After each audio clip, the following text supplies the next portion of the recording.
जय हिंद दोस्तों, नमस्ते। चलिए, कैसे हैं आप लोग? उम्मीद है सभी साथी हमारे अच्छे होंगे। तो चलिए, काफ़ी दिन बाद हमारी क्लास फिर से शुरू होने जा रही है और हम जिस पे बात कर रहे थे, किस पे बात कर रहे थे, हम जो मध्यकालीन भारत है उसकी बात कर रहे थे। हम मध्यकालीन भारत में हम बात कर रहे थे किसकी? तुगलक वंश की बात कर रहे थे। और तुगलक वंश में हम बात कर रहे थे, उसका जो शासक होता है, शायद दूसरा शासक होता है, उसका नाम क्या होता है? मोहम्मद बिन तुगलक। उसकी बात कर रहे थे हम लोग। गयासुद्दीन तुगलक का जो पुत्र होता है, कौन?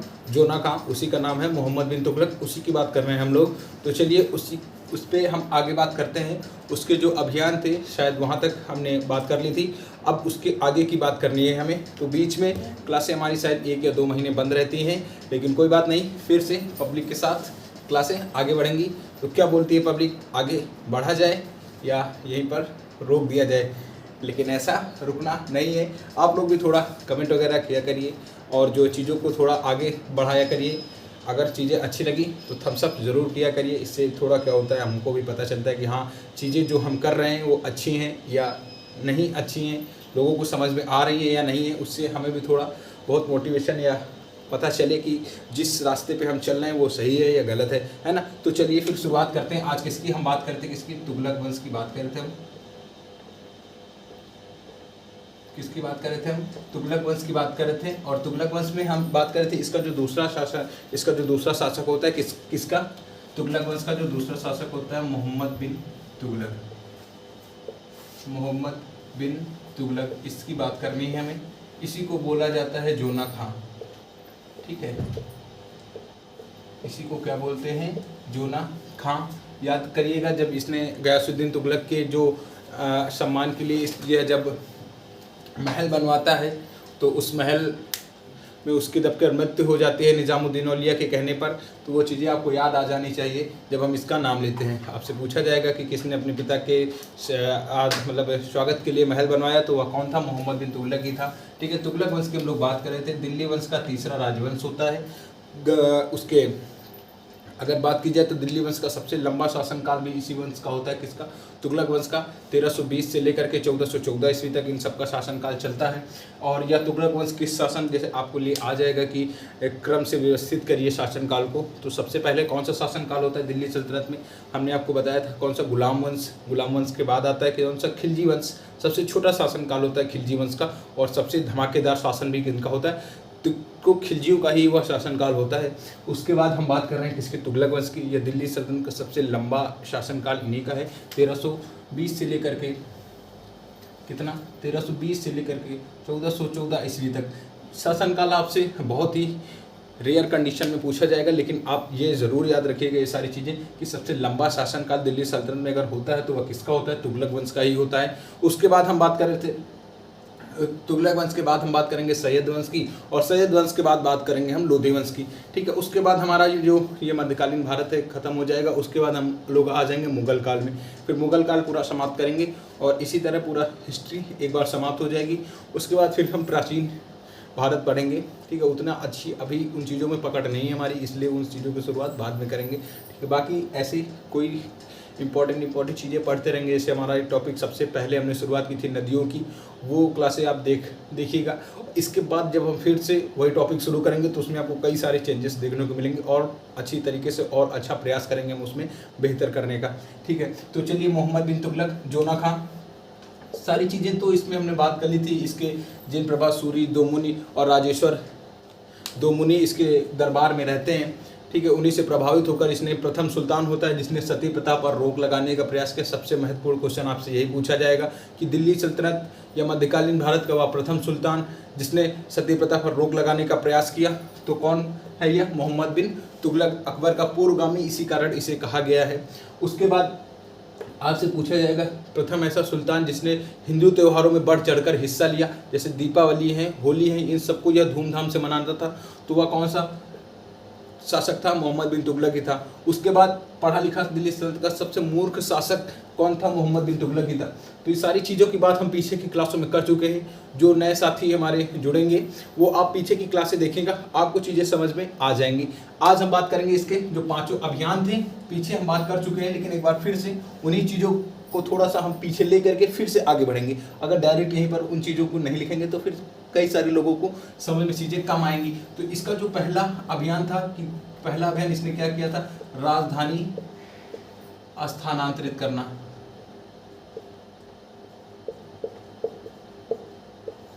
राजधानी स्थानांतरित करना। उसके बाद क्या था, इसका दूसरा अभियान जो था क्या कि दोआब क्षेत्र में कर वृद्धि कर देना। दोआब क्षेत्र में कर वृद्धि करना। दोआब क्षेत्र में कर वृद्धि करना। ठीक है, आप रेटिंग के पीछे मत जाइएगा, रेटिंग मायने नहीं रखती है। आपको चीज़ें समझ में आ रही हैं या नहीं, ये ज़्यादा मायने रखता है। रेटिंग का क्या है, रेटिंग बनाने की कोशिश करेंगे तो वो भी बनने लगेंगे, लेकिन समय ज़्यादा लगेगा और काम कम है, समय ज़्यादा। तो ठीक है, चीज़ें जहाँ पर ना समझ में आए आप वहाँ पर कमेंट कर दीजिएगा, आपको हम बता देंगे कि क्या था। तीसरा इसका जो अभियान था, सांकेतिक मुद्रा चलाना। कौन सा अभियान था इसका, सांकेतिक मुद्रा चलाना।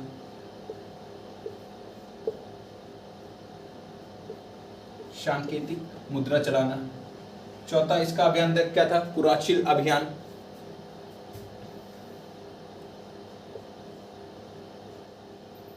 कुराचिल अभियान, या इसी को कुमायूं हिमालय भी बोलते हैं, लिख लीजिएगा, कुमायूं हिमालय। कुमायूं हिमालय। अगला है पांचवा, लास्ट था इसका मध्य एशिया अभियान। ठीक है, मध्य एशिया अभियान या ईरान अभियान भी इसी को बोलते हैं, आप लिख लीजिएगा, मध्य एशिया अभियान या ईरान। ये 5 अभियान इसने अपने शासनकाल में किए। 5 अभियान कहने का मतलब जैसे कोई शासक बनता है तो वह नई नई चीज़ें करना चाहता है, तो यह भी बहुत ज़्यादा पढ़ा लिखा शासक था। लेकिन क्या है ना कि जब आप किस्मत आपका साथ नहीं देती है तो आप किसी भी चीज़ को करेंगे वो गलत ही होती जाएगी। उसी तरह इसके साथ भी हो रहा था। इसने सबसे पहले क्या किया, राजधानी स्थानांतरित करना। इसने क्या किया, जो है कहते थे कि जब दिल्ली में रहता था तो इसको बहुत सारे पत्र आते थे बड़े बड़े लोगों को, कि इसकी जान का खतरा रहता था बहुत। रोज़ जैसे बैठा है तो पता लगा उसके बगल में पत्र लिखा मिला, कहीं जा रहा है तो वहाँ उसको धमकियाँ मिलती थी। तो उसने क्या किया, दिल्ली को राजधानी हटा के देवगिरी को राजधानी बना दिया। देवगिरी को राजधानी कहते हैं कि यह भी कारण था कि देवगिरी जो है राज्य के मध्य में स्थित था। और जब इसने क्या किया, दिल्ली से राजधानी अपनी देवगिरी स्थानांतरित की और देवगिरी का नाम रखा इसने दौलताबाद। दौलताबाद आपसे पूछा जाएगा कि किस शासक ने देवगिरी का नाम दौलताबाद किया, तो कौन सा शासक था, मोहम्मद बिन तुगलक था। आप आसानी से आंसर दे ले जाएंगे। उसके बाद अब आप सोचिए, जब राजधानी परिवर्तन होगा वहाँ से लोग कहते हैं, या भी कहते हैं कि इसने लोगों को सज़ा देने के लिए स्थानांतरित किया अपनी राजधानी। अब सज़ा देने का मतलब समझिएगा कि सज़ा देने का अर्थ यहाँ से ये होगा कि जो है वहाँ से लोगों को पूरा अपना बोरिया बिस्तर अपनी सारी सामानें ले करके दौलताबाद जाना होगा, है ना। तो ये सारी चीज़ें थी। अब स्थानांतरित करेगा तो काफ़ी ज़्यादा खर्चा आएगा, तो उसमें इसने मूर्खतापूर्ण कार्य किया। ठीक है, अगला था हमारा दोआब क्षेत्र में कर वृद्धि करना। दोआब आप समझिएगा, दोआब होता है 2 नदियों के बीच का उपजाऊ क्षेत्र। ठीक है, 2 नदियों के बीच का उपजाऊ क्षेत्र जहाँ पे हम फसल अच्छी उगा सकते हैं, उसे हम क्या कहते हैं, दोआब क्षेत्र। आपसे पूछा जाएगा दोआब क्षेत्र का क्या कहलाता है, तो 2 नदियों के बीच का उपजाऊ क्षेत्र दोआब क्षेत्र कहलाता है। इसने क्या किया, इसने सोचा कि जो दोआब क्षेत्र है उसमें काफ़ी ज़्यादा अच्छी फसल होती है, कर कम है, और इसने क्या किया, कर में वृद्धि कर दी दोआब क्षेत्र में। अब जब इसने कर में वृद्धि की तो क्या हुआ, बारिश होना बंद हो गई, सूखा पड़ गया, अकाल पड़ गया, तो उस कारण इसकी यह योजना भी असफल हो गई। अब भाई नदियों के बीच का उपजाऊ क्षेत्र है, बारिश की वजह से, नदियों की वजह से ही यहाँ पे चीज़ें होंगी। अब जब बारिश होना ही बंद हो गई है, नदियाँ भी हमारी सूख गई हैं, तो क्या हुआ कि दोआब क्षेत्र में जो है हमारा कर वृद्धि योजना इसकी असफल हो जाती है, लोगों की फसल उगती नहीं है और वहाँ पे लोग भी कर देने में असफल हो जाते हैं। अगला था इसका सांकेतिक मुद्रा चलाना। सांकेतिक मुद्रा चलाना इसने क्या किया था, जैसे चांदी के सिक्के चलते थे, तो चांदी के सिक्के चलते थे। अब क्या हुआ, चांदी के सिक्के जो है, चांदी की कमी पड़ने लगी धीरे धीरे, तो इसने क्या किया, चांदी के सिक्कों की जगह जो है कांसे का सिक्का चला दिया। कांसे का सिक्का चलाया तो ठीक है, चलिए कांसे का सिक्का ठीक है, कांसे का सिक्का चलाया, या तांबे का सिक्का चला दिया इसने। कांसे का सिक्का चलाने के बाद इसने क्या किया, कांसे के सिक्के का और तांबे का जो चांदी का सिक्का था दोनों का मूल्य इसने बराबर कर दिया और इसने बोला कि आप चांदी का सिक्का दे जाइए, कांसे का सिक्का ले जाइए। अब आप बताइए कौन सा ऐसा मूर्ख इंसान होगा जो चांदी दे के तांबा लेगा, है ना। आप जाएंगे देने, क्या बोलती पब्लिक, ये सही होना चाहिए या नहीं, गलत है ना। तो गलत क्या है, हमारे आपके लिए तो सही है। आप बताइए अब क्या हुआ, कांसे का सिक्का भाई, कांसे का सिक्का बराबर चांदी का सिक्का। आपको ये दोनों सिक्के हैं, आपके पास चांदी वाला है, आपसे बोला जा रहा है कि आप चांदी वाला दे जाइए, इसको ले जाइए। कोई जाएगा लेने? कोई साथी नहीं जाएगा हमारा। तो चांदी का सिक्का किया इसने, ये मैटर किया। अब सांकेतिक मुद्रा चलाने से दो क्वेश्चन आपके यहाँ पे और भी बनेंगे। भारत में सबसे पहले इसने चांदी का सांकेतिक मुद्रा चलाई है और इसके पहले जो है सांकेतिक मुद्रा चीन में चलाई गई थी कुबलाई खां के द्वारा, याद रखिएगा। और उसके पहले चलाई गई थी फारस के शासक होते कई कुतुब खां। फारस का नाम अभी हम आगे पढ़ेंगे, जब हम मुगल काल की शुरुआत करेंगे तब आपको फारस के बारे में पढ़ाया जाएगा, पढ़ेंगे हम लोग वहाँ पे। तो ये योजना भी इसकी असफल हो गई। यहीं पे बर्नी कहता है कि प्रत्येक हिंदू का जो व्यापार था या प्रमुख व्यापार क्या बन गया था, टकसाल बनाना, धर्म बन गया था उसका टकसाल बनाना। टकसाल बनाने से मतलब है उसको सिक्का बनाना, मतलब कांसे का सिक्का तो घर पे भी बन जाता था, तो लोग क्या करते थे, कांसे का सिक्का बना देते थे, बढ़िया आपस में चलाते थे और चांदी वाला अपने ही पास रखते थे। और इसने क्या सोच के चलाया था कि लोग चांदी का सिक्का दे जाएंगे, चांदी हमारे पास एकत्रित हो जाएगी। लेकिन भाई क्या बोलता है, ऐसा नहीं होगा, लोग इससे भी ज़्यादा होशियार थे। अगला था इसका कराची अभियान या कुमायूं हिमालय ऊपरी क्षेत्र, है ना, जहाँ पे ज़्यादा बर्फबारी वगैरह पड़ती थी। तो वहाँ पे यह क्या चाहता था, वहाँ पे चीन वाले लोगों का शासक था, चीनियों का शासक था। तो वह चीनियों के शासक, मतलब जो उनका शासन था उसको समाप्त करना चाहता था। तो उसने क्या किया, भारी बर्फबारी, भाई ठंडी होगी हिमालय क्षेत्र में, वहाँ पे इसने अपने सैनिक भेजे, लगभग 10,000 सैनिक भेजे। अब वहाँ पे क्या हुआ, जब 10,000 सैनिक वहाँ पे पहुँचे तो वहाँ पे फैल गई प्लेग। अब जब फैल गई प्लेग तो सारे के सारे सैनिक बेचारे इसके मारे जाते हैं। अब जब सारे सैनिक मारे जाते हैं तो इसका यह अभियान भी असफल हो जाता है। उसके बाद इसका मध्य एशिया अभियान, ईरान अभियान होता है। आपको सारी चीज़ें दिख रही हैं ना प्रॉपर जी, एक मिनट।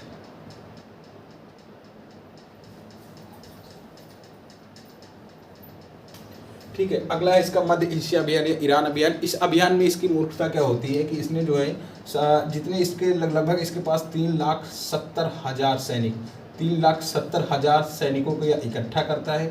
कहाँ पे ले जाने के लिए, ईरान पे ले जाने के लिए। इसका कोई शत्रु होता है या कोई इसके मित्र का शत्रु होता है, ऐसे ही कुछ मैटर होता है, तो वहाँ पे जाने के लिए एकत्रित करता है, इतने सैनिकों को इकट्ठा करता है और सबको पैसा बांट देता है ना। पब्लिक को बुलाया और पैसा बांटा। अब बोला क्या कि अभी जब मुझको काम लगेगा तो हम आपको लोगों को बुला लेंगे। अब बताइए भाई, इसने सब कुछ दे दिया पैसा, अब जब युद्ध का समय आया तो कोई गया ही नहीं। किसको ढूंढेंगे, आप कहाँ ढूंढेंगे? पैसा लिया, निकल गया किधर, विदेश निकल गया अपना, है ना, नेपाल भाग गया, कहीं भी भाग गया। ये जैसे आज के दुनिया में होता है, ज़्यादा पैसा हुआ भाग जाओ कहीं, ऐश करो, क्या दिक्कत है। तो वही इसके सैनिकों ने किया, तो इसका यह अभियान भी असफल हो गया। अब समझिएगा, जब इसने बहुत ही दयावान शासक था इसने, तो द्वाब क्षेत्र में जब कर वृद्धि योजना करता है तो भाई किसानों को काफ़ी ज़्यादा दिक्कत होती है। उसी के कारण इसने किसानों के लिए, भाई देखिए, इसने किसानों को सजा देने के लिए द्वाब क्षेत्र में कर वृद्धि की, लेकिन दयावान शासक था इसलिए इसने किसानों को ऋण भी दिया। तो इसने दीवान-ए-कौही नामक विभाग की स्थापना की। ये पॉइंट लिखिएगा, अब बस आज समाप्त हो जाएगा। ये लिखिएगा,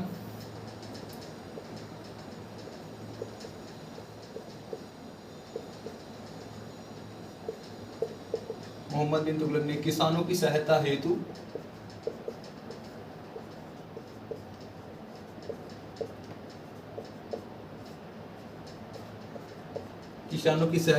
दीवान-ए-कौही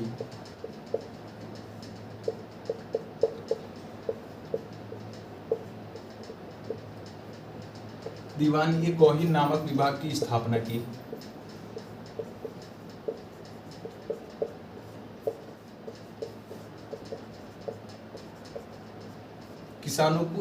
किसानों की सहायता है तो इसने कौन से विभाग की स्थापना की, आपसे पूछा जाएगा। किसानों की सहायता है तो मोहम्मद बिन तुगलक ने किस विभाग की स्थापना की, तो दीवान-ए-कौही नामक विभाग की इसने स्थापना की, जिसके तहत किसानों को ऋण प्रदान किया गया। ठीक है, कौन सा ऋण? इसने तकावी ऋण दिया सोन घर के माध्यम से। जो इसके सोने का जो सिस्टम होता था पहले, वहाँ का हर एक सिस्टम से चीज़ें चलती थी, तो इसने सोन घर के माध्यम से जो है किसानों के लिए सहायता प्रदान की जब वहाँ पे अकाल पड़ा। ठीक है, लिख लीजिएगा, सोन घर के माध्यम से लोगों को तकावी ऋण दिया गया। किसानों को कौन सा ऋण दिया गया? तकावी ऋण प्रदान किया गया। चलिए लिखिएगा,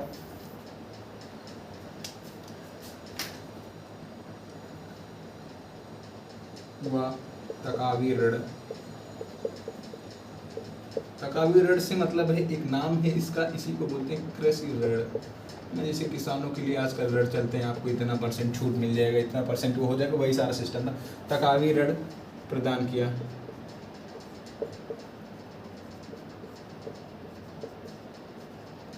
शोन घर के माध्यम से, शोन घर के माध्यम से, ठीक है। चीज़ें आपको समझ में आ रही है नहीं? पब्लिक कैसा बोलती है कमेंट में बताएगी। आज किस चीज़ें आपको अच्छी लग रही है तो आगे बढ़ाया जाए, नहीं तो ख़त्म किया जाए यार, क्या मतलब है। लेकिन ख़त्म करने के लिए तो शुरुआत तो हमने की नहीं थी। तो सोन घर के माध्यम से चीज़ों की गई किसानों के लिए।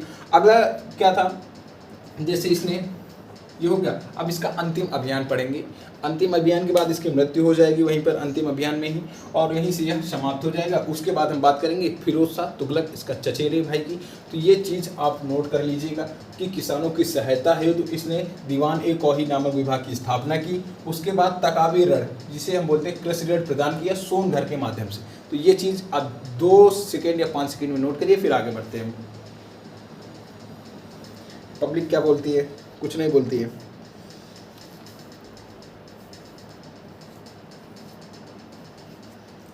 हो गया, ठीक। चलिए अगला पॉइंट बात कर देंगे इसकी।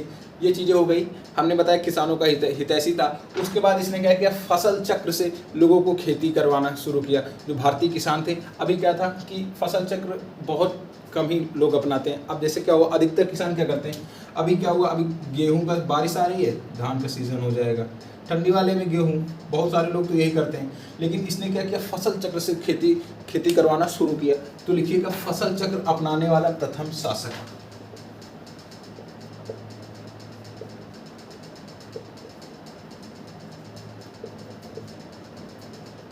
फसल चक्र अपनाकर खेती करवाने वाला प्रथम शासक।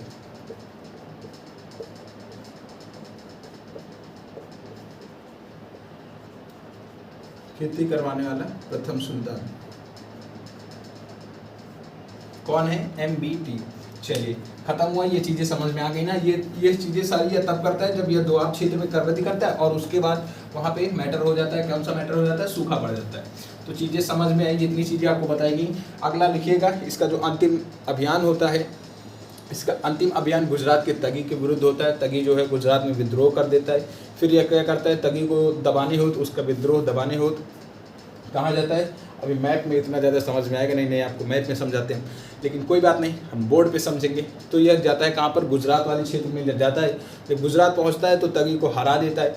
तगी को क्या कर देता है, हरा देता है, मतलब मार पीट देता है, कसके लिथाड़ देता है पूरा। लिथाड़ने के बाद क्या होता है, वो बेचारा छोड़ा के अपना कैसे मौका पाता है, और मौका पा के भाग जाता है सिंध। कहाँ भाग जाता है? सिंध थट्टा भाग जाता है।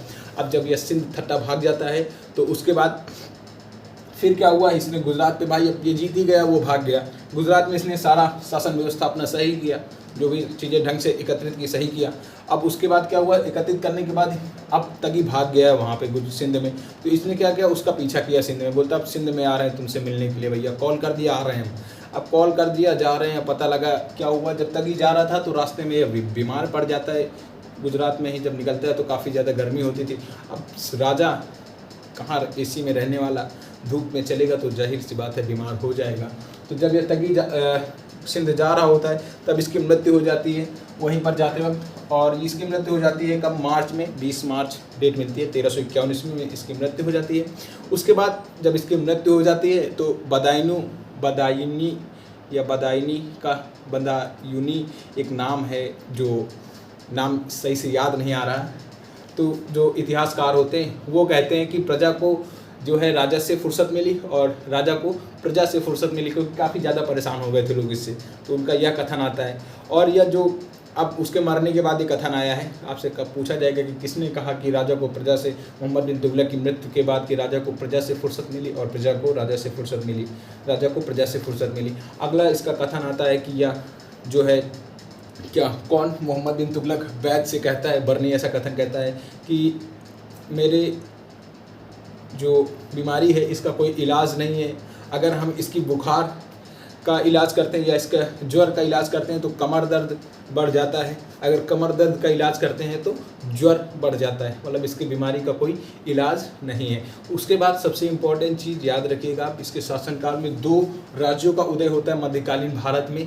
एक विजयनगर साम्राज्य जिसका संस्थापक होते हैं 1336 ईस्वी में, प्रथम हिंदू साम्राज्य होता है जिसके संस्थापक हरिहर व बुक्का 2 भाई होते हैं, 1336 ईस्वी में इसकी स्थापना करते हैं। कैसे इसकी स्थापना करते हैं इस राज्य की, जब हम विजयनगर साम्राज्य पढ़ेंगे, थोड़ा सा ही पढ़ेंगे, ज़्यादा नहीं पढ़ेंगे, तब हम आपको बताएंगे कि कैसे इन दोनों भाइयों ने पहले आए, इसमें कैद करके लाया उन दोनों भाइयों को, हरिहर और बुक्का को जेल में डाला, उसके बाद षड्यंत्र करके कैसे ये दोनों भाई बाहर निकले, उसके बाद पहुंचकर दक्षिण में खुद को स्वतंत्र किया, उसके बाद आके विजयनगर साम्राज्य के इतने बड़े साम्राज्य की स्थापना कर दी। उसके बाद अगला 1346 ईस्वी में बहमनी या 1347 ईस्वी में बहमनी साम्राज्य का उदय होता है और हसन गंगू उसका संस्थापक होता है। तो 2 राज्यों का इसके शासनकाल में उदय हुआ और यहीं से इसके बाद फिरोज शाह तुगलक के बाद दिल्ली जो सल्तनत का पतन मान लिया जाता है धीरे धीरे। ठीक है, तो चीज़ें समझ में आ गई हैं आपको। चलिए अब जो भी चीज़ें हुई हैं उनको लिख लेते हैं, फिर आज की क्लास को समाप्त करेंगे। थोड़ा सा फिरोज शाह तुगलक के बारे में भी बात करेंगे। तो ठीक है, लिख लीजिए मोहम्मद बिन तुगलक के अंतिम जो इसका अंतिम अभियान लिख लीजिएगा, इसका अंतिम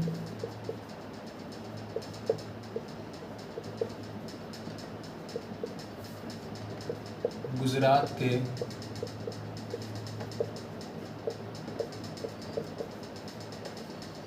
तगी के विरुद्ध था, गुजरात के तगी के विरुद्ध था। जैसे ही समाप्त होगा 4-5 क्वेश्चन करेंगे इससे रिलेटेड जो इम्पोर्टेंट है, फिर आगे बढ़ेंगे। ये चीज़ें आपको दिख रही ना प्रॉपर जी।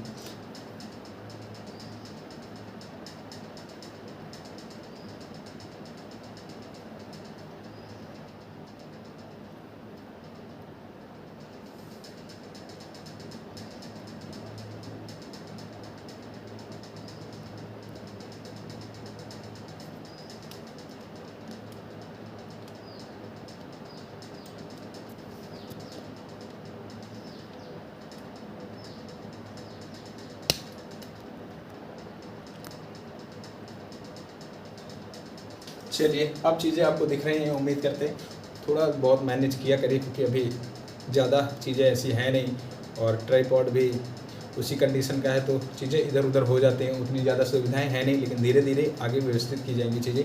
तो अंतिम विरुद्ध इसका कहाँ, तगी के विरुद्ध था। ठीक है, लिखिए तगी के विरुद्ध था इसने का मतलब कि कौन, मोहम्मद बिन तुगलक ने तगी को पराजित किया।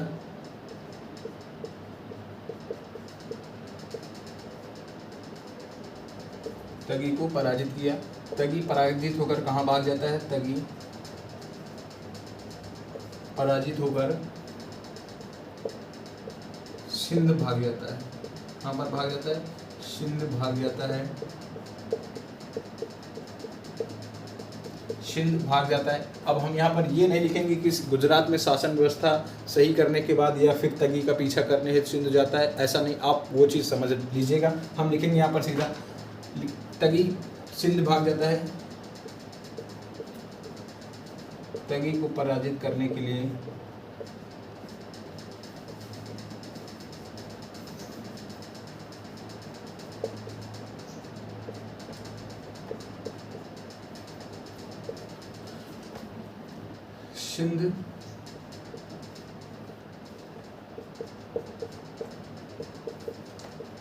सिंध जाता है और रास्ते में बीमार हो जाता है। रास्ते में क्या हो जाता है, बीमार हो जाता है।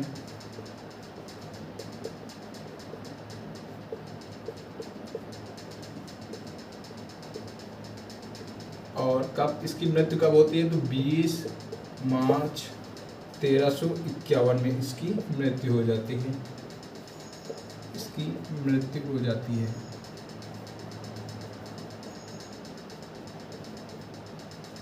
बाकी आप चाहे तो शॉर्ट भी आप अपने हिसाब से अपने नोट्स तैयार करिए। ये तो चीज़ें अब हमारे सामने तो मजबूरी है, अगर पब्लिक बोलेगी तो इसको शॉर्ट भी किया जाएगा, लेकिन पब्लिक बोलेगी तब। क्या बोलती है पब्लिक, शॉर्ट किया जाए इसको, तो बोलेगी आज कमेंट में या नहीं। ठीक है, इसको जल्दी से नोट करिएगा, फिर आगे बढ़ते हैं, ख़त्म करते हैं इसको आज।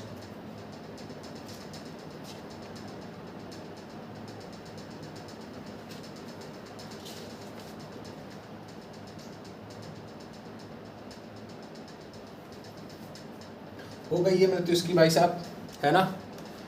इसकी मृत्यु 1351 में हुई है। और इसको दफनाया कहाँ जाता है, तो लिख लीजिएगा इसको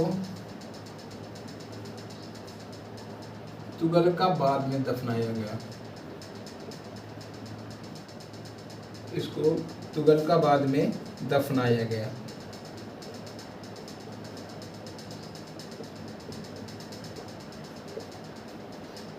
पूछा जाएगा एमबीटी को कहाँ पर दफनाया गया था, तो तुगलकाबाद में इसको दफनाया गया है। चलिए जल्दी से नोट कर लीजिएगा, उम्मीद है सारी चीज़ें आपने नोट कर ली होंगी।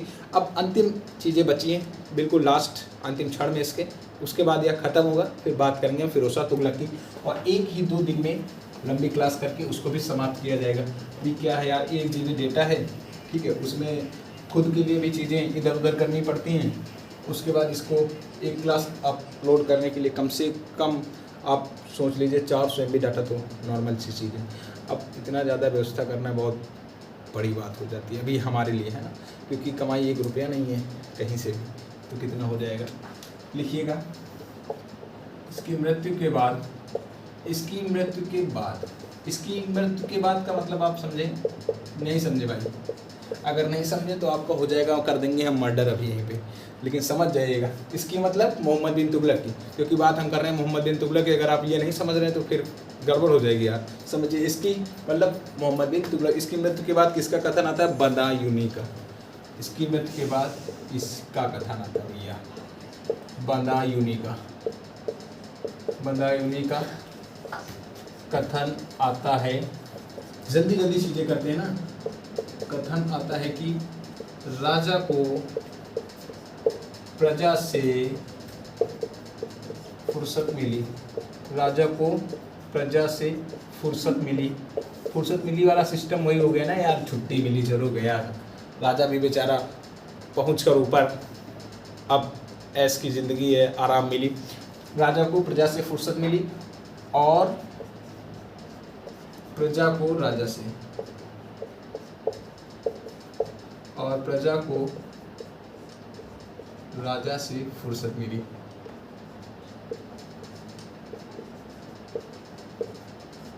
प्रजा को राजा से फुर्सत मिली, वो वाला लिख लेंगे ना कि मोहम्मद बिन तुगलक ने बरनी से क्या कहता है कि जब मेरी कमर का इलाज करूं तो ज्वर बढ़ जाता है, अब जब ज्वर का इलाज करेंगे तो कमर दर्द बढ़ जाता है। लिख लीजिएगा, चलिए आप लिख देते, नहीं अभी कहेंगे कि 1 पॉइंट लिखने में इधर उधर हो जाएगा। चलिए लिखिएगा,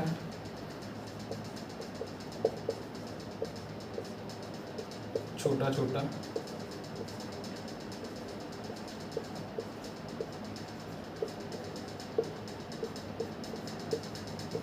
बरनी से कहता है मेरा राज्य रोगग्रस्त है,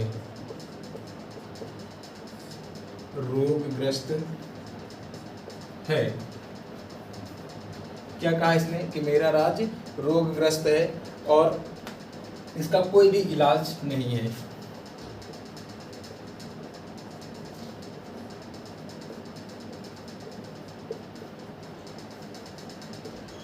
इसका कोई इलाज नहीं है। कमर दर्द का इलाज करो तो ज्वर बढ़ जाता है और ज्वर का इलाज करो तो कमर दर्द बढ़ जाता है। बहुत लंबा है यार, लेकिन लिखना पड़ेगा।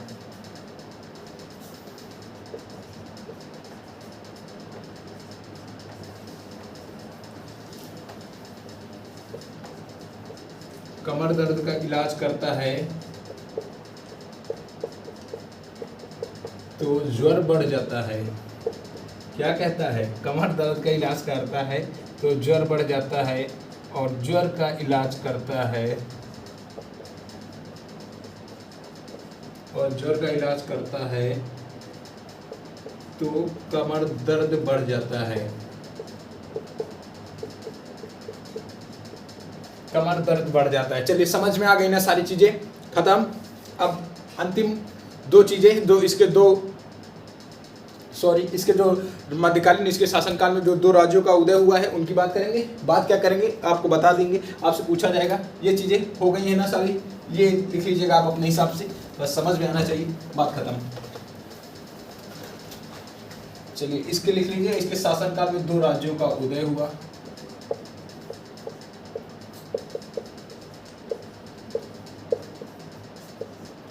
इसके शासनकाल में दो नए राज्यों का उदय हुआ। उदय हुआ दो नए राज्य कौन कौन से? पहला है विजयनगर, विजयनगर साम्राज्य। संस्थापक लिख लीजिएगा 1336 ईस्वी में संस्थापक हरिहर, दोनों भाई हैं हरिहर व बुक्का। हरिहर व बुक्का क्या करता है, ये दोनों भाइयों को, या जब अभियान पे जाता है दक्षिण अभियान पे, वहाँ से इसको इन दोनों भाइयों को उठा कर लाता है। ये दोनों भाई हिंदू होते हैं, इन दोनों भाइयों को इस्लाम कबूल करवाना चाहता है, लेकिन इन दोनों भाइयों ने क्या किया, मना कर दिया इस्लाम कबूल करने से। फिर इन दोनों को उठा के जेल में डाल दिया, जेल में डाल दिया। अब दोनों ने क्या सोचा, यार अब कोई ऑप्शन भी नहीं है, तो इन दोनों ने जेल से षड्यंत्र किया कि इस्लाम अपनाएंगे, उसके बाद यहाँ से बाहर निकलेंगे। इस्लाम अपनाया दोनों ने, जेल से बाहर निकला, इसका विश्वास जीता एमबीटी का, और दोनों को भेजा दक्षिण अभियान में। वहाँ गए, ये गुरुओं से मिले अपने, और उसके बाद इन्होंने स्थापना कर दी किसकी, विजयनगर साम्राज्य की। अगला प्रथम मध्यकालीन भारत में प्रथम हिंदू साम्राज्य था, ये लिख लीजिएगा, प्रथम हिंदू साम्राज्य विजयनगर साम्राज्य। आप अपने हिसाब से पॉइंट लिख लीजिएगा। दूसरा था बहमनी,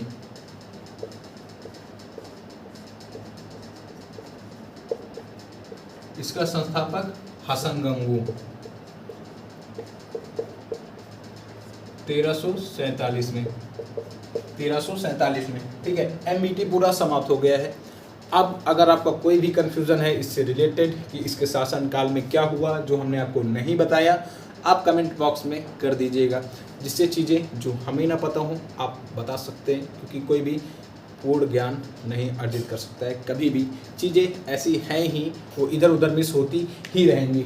अगर कोई कन्फ्यूज़न है तो आप कमेंट कर दीजिएगा। ये बिल लिखा हुआ है भाई साहब, है ना, तो ये पब्लिक के लिए है। अब पब्लिक क्या बोलती है देखा जाएगा, जिस हिसाब से पब्लिक बोलेगी उसी हिसाब से चीज़ें चलती रहेंगी। और बीच बीच में ज़रूरी नहीं कि ये टॉपिक लगातार चलता रहेगा, और ज़रूरी भी नहीं है कि देखिए कि क्लास डेली हो पाए। चीज़ें आपको अच्छी मिलेंगी जब भी मिलेंगी, है ना, प्योरीफाई होकर एक जगह की चीज़ें नहीं होंगी, है ना, क्योंकि वो हमारे लिए भी बेहतर होंगी, आपके लिए भी। अब जैसे इससे आपका क्वेश्चन पूछा जाएगा, सबसे महत्वपूर्ण पहला पूछा जाएगा कि सती प्रथा पर रोक लगाने वाला प्रथम शासक कौन था। तो प्रथम शासक कौन था, एमबीटी, मोहम्मद बिन तुगलक। सती प्रथा पर रोक लगाने वाला एमबीटी। जैसे इसको बर्नी ने किन नामों से संबोधित किया था, माली, जुल्हा, नाई, छिछोरा, जब इसने हिंदू त्योहारों में भाग लेना शुरू कर दिया था। उसके बाद अपना बलबन के लाल महल में अपना राज्याभिषेक करवाता है। यही सारी चीज़ें होती हैं। पढ़ा लिखा दिल्ली सल्तनत का सबसे पढ़ा लिखा शासक भी यही होता है, और सबसे मूर्ख शासक भी यही होता है। तो देखिए, कोई भी चीज़ अगर आपको नहीं समझ में आती है, आपके पास ऑप्शन है ये कमेंट बॉक्स में, ये नंबर भी है हमारा, सीधा कॉल कर दीजिएगा, कोई दिक्कत नहीं है। और उसके बाद ठीक है, फिर चीज़ें समाप्त करेंगे। अगर कोई चीज़ रह जाती है तो आप ज़रूर बताइएगा, ठीक है। फिर अपनी अगली क्लास में बात करेंगे हम फिरोज तुगलक की। इसका चचेरा भाई होता है, रज्जक का पुत्र होता है, वह भी काफ़ी धुआंधार शासक होता है और बहुत शांतिप्रिय शासक होता है। वो अपने एक शासनकाल में ज़्यादा युद्ध वगैरह पे विश्वास नहीं रखता है। इसके बाद जितने भी राजा होंगे और काफ़ी सारी नई नई चीज़ें की, उससे ज़रूर क्वेश्चन बनता है। एक क्वेश्चन तो साधारण सा बनता है, सिंचाई कर लगाने वाला प्रथम शासक किसानों पर, तो फिरोज तुगलक होता है। बच्चे को ये बात पता है, ठीक है। फिर क्लास एंड करेंगे, समाप्त करेंगे। और जो 2 क्वेश्चंस होते हैं सीरीज शॉर्ट्स वीडियो, वो ज़रूर आप देखा करिए, आपके लिए बहुत लाभदायक होंगे, ठीक है। फिर क्लास को समाप्त करते हैं। क्लास अगर अच्छी लगती है आप लोगों को तो चीज़ें आगे तक पहुँचाइए। अगर टीचिंग जो मतलब कह सकते हैं, अगर हमारे बताने में चीज़ें समझाने में इधर उधर होता है तो भी आप कमेंट करिएगा, उनको भी बदला जाएगा, ठीक है। चलिए फिर क्लास को समाप्त करेंगे, कल मिलेंगे अपनी नई क्लास में। तब तक के लिए सभी को जय हिंद, जय भारत। अच्छे से सब लोग पढ़ाई करते रहिए और आगे बढ़ते रहें।